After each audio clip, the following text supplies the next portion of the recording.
Mga kapatid, kagabi sinabi ko, 'di ba, pinakita natin yung apat na pamamaraan kung buhay yung kidlat natin, kung kidlat na hawak mo. Yun po yung apat na pamamaraan kung paano malaman na buhay ang kidlat. Ngayon, ang susunod po natin, ito po yung kidlat na sinasabi natin kung kaya naman po niya magligtas sa may buhay. Papakita po natin yun po yung manok, sasalpak po natin. Tingnan natin kung kaya niya mailigtas mailigtas yung buhay na manok. Sige, man. Sige. Ang bala, napakita niyo lahat bala. Ito yung bala. Actual natin. Dami yan. Dami bala.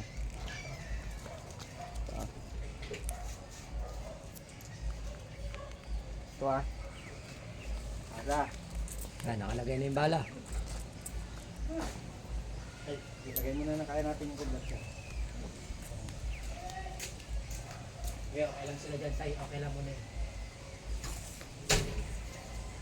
Nakaambon na naman. Tapos umaambon yan. Ambon na naman.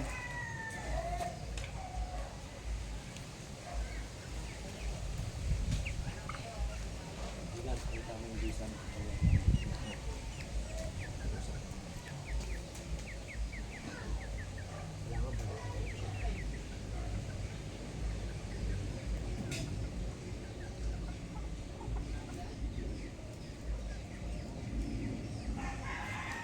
Susubukan natin yung bisa ng kidlat.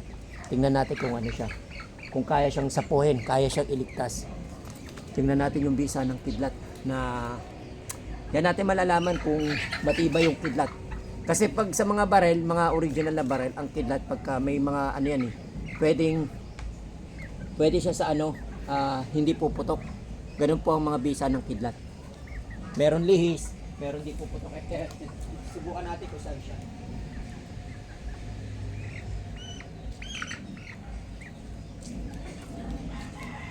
Naambon na naman.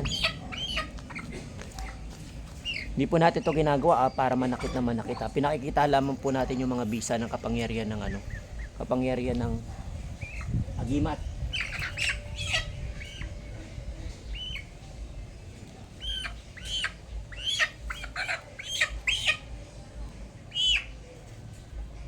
Okay.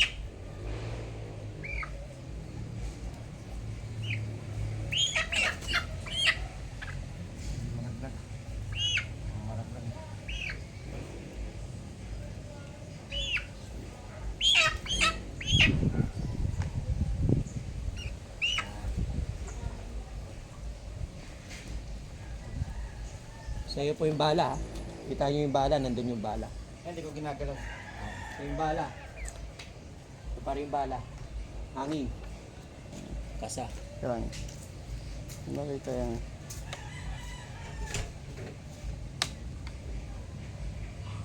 Wala pa rin.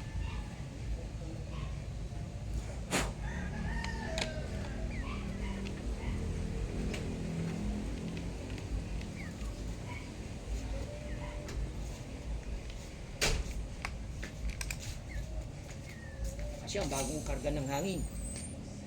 Okay. Magkagat.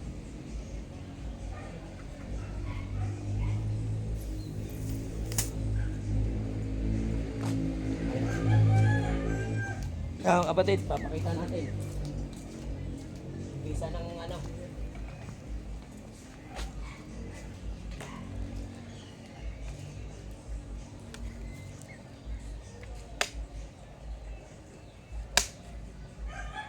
Yung bala.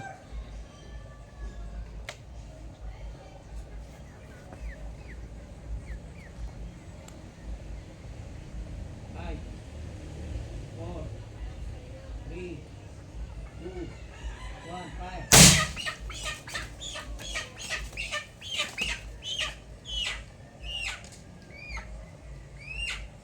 Okay, tanggal bala. Yun ah. Dami pang bala. Ha? Dami pang bala no. Wala na. Sige, silipin mo yung manok mo. Ha?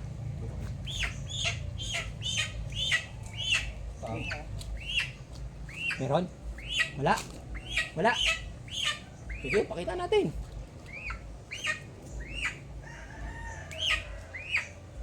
Tama na. Ito, mabisa yung kidlat.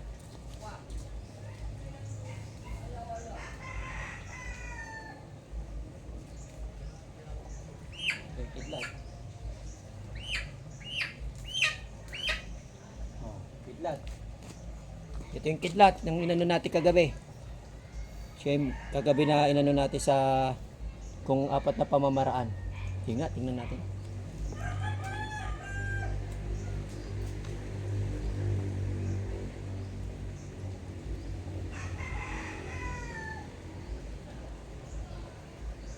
Wala.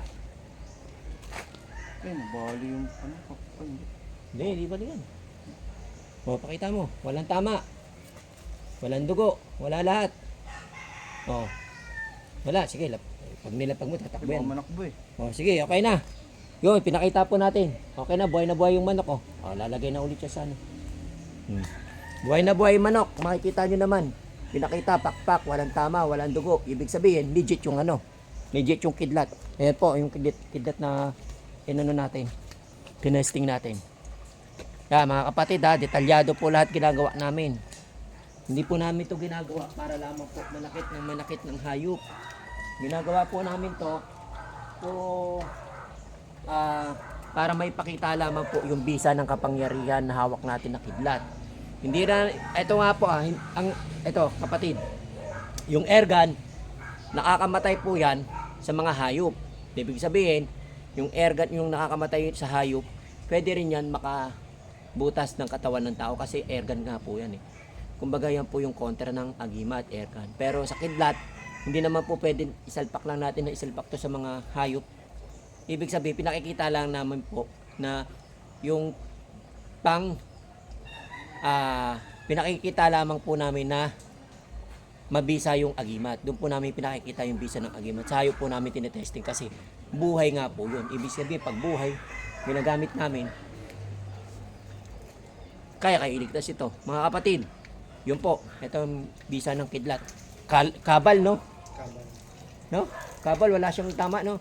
Pero kapag tinira namin na walang agimat to, kapatid, patay talaga yon. Maniwala, kaya hindi na namin siya ginagawa. Ito lamang po. Sige po, mga yan lang po pagpapatunay ng bisa ng agimat. God bless.